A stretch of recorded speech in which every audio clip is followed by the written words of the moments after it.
Sometimes, when I close my eyes at night, my past unfolds before me. I remember walking through the narrow streets of Lebanon, holding my mother's hand. On warm summer evenings, we would sit on our rooftop, listening to my father's voice as he recited the Quran.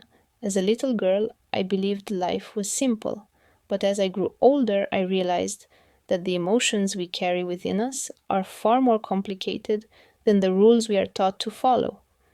I am Leila, 28 years old, the eldest daughter of a Lebanese family. Since childhood, I have been someone who strictly adhered to the rules instilled in me. Being a woman meant obedience, first to your parents, then to your husband, and later to your children. You were meant to exist for others, never for yourself. My mother always told me this, and I obeyed. I married Khalid 5 years ago. He was a strong, respectable man, deeply devoted to his faith. He treated me well, protected me, and never once spoke harshly to me. And in return, I remained a loyal wife. Together we grew older, but we never truly got to be young. Over those 5 years, I convinced myself that marriage was nothing more than companionship, that the emptiness I felt inside was something all women endured, that patience was my greatest virtue. But then, Michael entered our lives.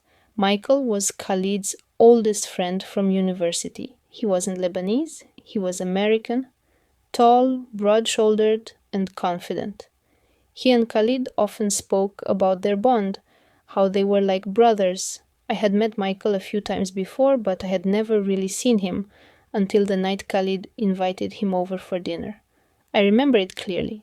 I was setting the table when his voice drifted through the kitchen door, deep, smooth, and captivating. He and Khalid were laughing, lost in their conversation. But his voice was different, more assured, more relaxed, more magnetic.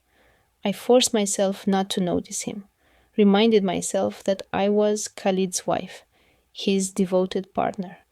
But sometimes, no matter how hard we try, we cannot control what we feel.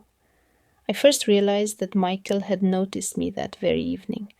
As I cleared the table and carried the tray of tea into the living room, I felt his gaze on me. I looked up, and yes, he was watching.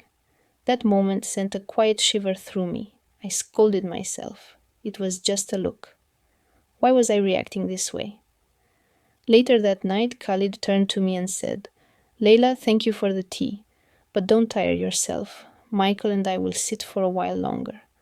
I nodded. I should have left the room immediately, but my feet felt heavy, as if something inside me resisted leaving.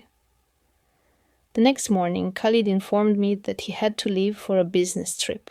This was not unusual. I was used to being alone for a few days at a time, but what I didn't know was that I wouldn't be alone. 2 days later, the doorbell rang in the afternoon. When I opened the door, Michael stood there, holding a bottle of olive oil.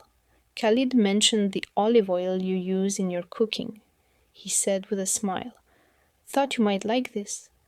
Had he really come just to bring me olive oil? I hesitated, but I invited him in. I could have refused. I could have thanked him and closed the door, but I didn't. We sat in the living room, we talked. For the first time in years, I felt like I was speaking as myself, not as a wife, not as a duty-bound woman, but as me. Michael listened in a way that no one ever had, not even Khalid. And then it happened. He moved closer, just slightly. Our knees brushed together. It was such a small touch that I could have ignored it, but I didn't. A silence settled between us. He leaned in. Every voice inside me screamed at me to pull away, but I didn't.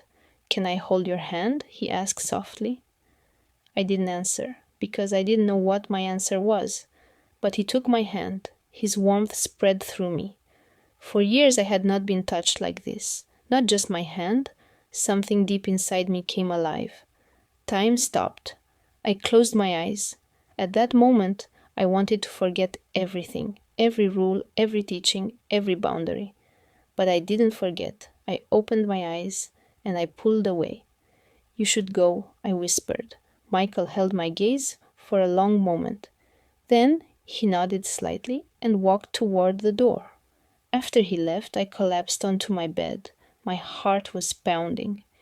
Every emotion inside me was in turmoil. What had I done? What was I doing? Was this just a touch? Or was it the beginning of something much, much more? I didn't sleep that night. Even when the dawn prayer call echoed through the air, my eyes remained wide open.